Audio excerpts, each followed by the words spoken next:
زړه خو عمران خان نشي لري کولی کنه یو خبره وي یو شان انصاف وي تقدیر کا قاضی کہتا ہے کیوں ظلمت کے دن سہتا ہے ہو تقدیر کا قاضی کہتا ہے کیوں ظلمت کے دن سہتا ہے اپنے بچوں کے مستقبل کا قاتل بن کے رہتا ہے نہ جیتا ہے نہ مرتا ہے کیوں حق لینے سے ڈرتا ہے حق ہمارا ہے حق ہمارا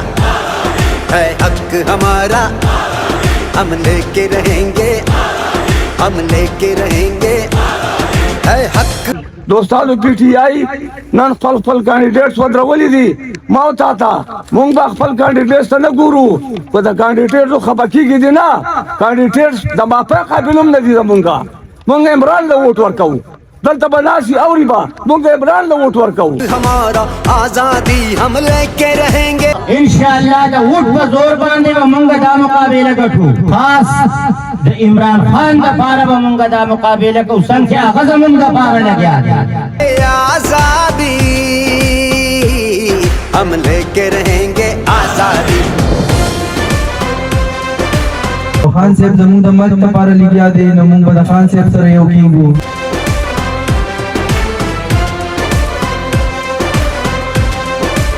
عمران خان هغه لیډرو چې د دنیا د ملکونو سربراهانو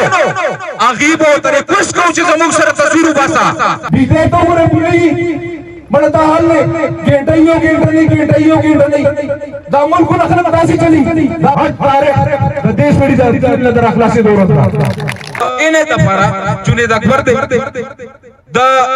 پی کے 23 دفارا آغا تحصیل کے شکیل خان دے اور دا پی کے 24 دفارا چکم دے آغا پیر موسیٰ دے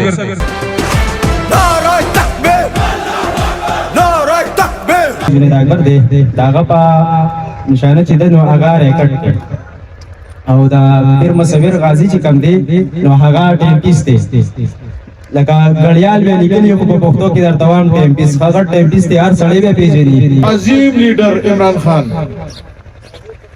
هغه یو جدوجہد شروع کړی ملک لپاره نن هغه غریب چې کم دی نو زمونږ او تاسو د بچو لپاره د پاکستان لپاره په جیل کې دنه پاغه تور شو سره خبره ته نه کېم یو خبره وي چې یو شان انصاف وي یو شان حقوق وي هر یو اداره په اختیاري نن تاسو وګورئ زمون خان صاحب دا سچ تیریږي او څو شو لا په درګه کې څو شو په ما باندې سونی په شي جنید خان باندې سونی شوی په مصور سونی شوی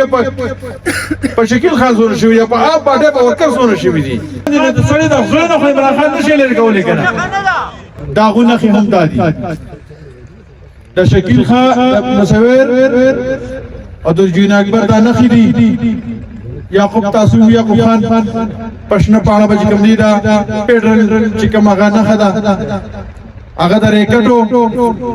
پروینشل وایټ پیپر باندې کوم دی هغه باندې ټیمپیسټ غړې ودی ویل کیږي دا غوونه خېدي